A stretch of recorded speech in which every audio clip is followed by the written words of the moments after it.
ang tagal mawala ng ubo ko, di ba? Ang dami ko nang nainom, nagpa-check up na ako, nagpa-x-ray na, nag-antibiotics na, nag-lemon na, ginger, and then yung candy na bibili sa pharmacy, and then, ayun. Minsan nga, ginawa ko ng candy yung luya, nag-slice ako ng maliit, and then ginuyak ko na. So, ngayon, ako ay kakain. So, ngayon, mayroon ko pakita sa inyo, kasi it's been, I noticed na medyo tumaas na naman yung timbang ko, kakain. And yeah, back to my truck. Ito, yung aking ginagamit na weighing scale ng pagkain.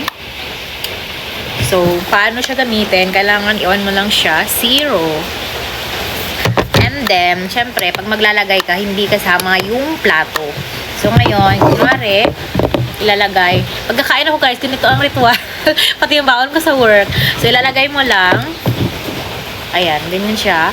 And then, walang kung kita. Ayan. And then, dahil meron ako dito macaroni na kagabi pa. So, ayan.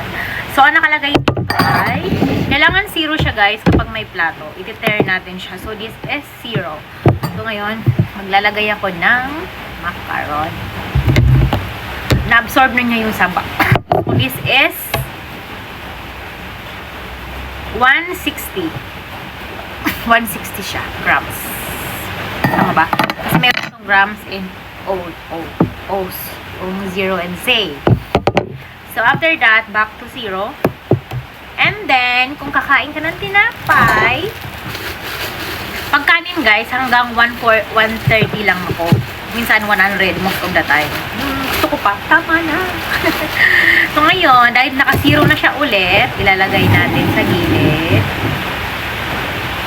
ang tinapay. But before that, lagyan ko muna siya ng kalaman ng konti. So, this is peanut butter. Peanut butter siya.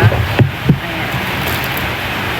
So, yung ganitong way, guys, na medyo nakokontrol ko yung kain ko. Kasi pag naubos na, ibig sabihin, tama na.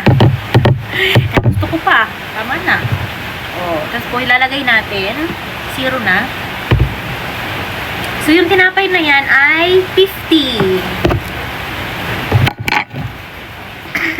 Oh, diba?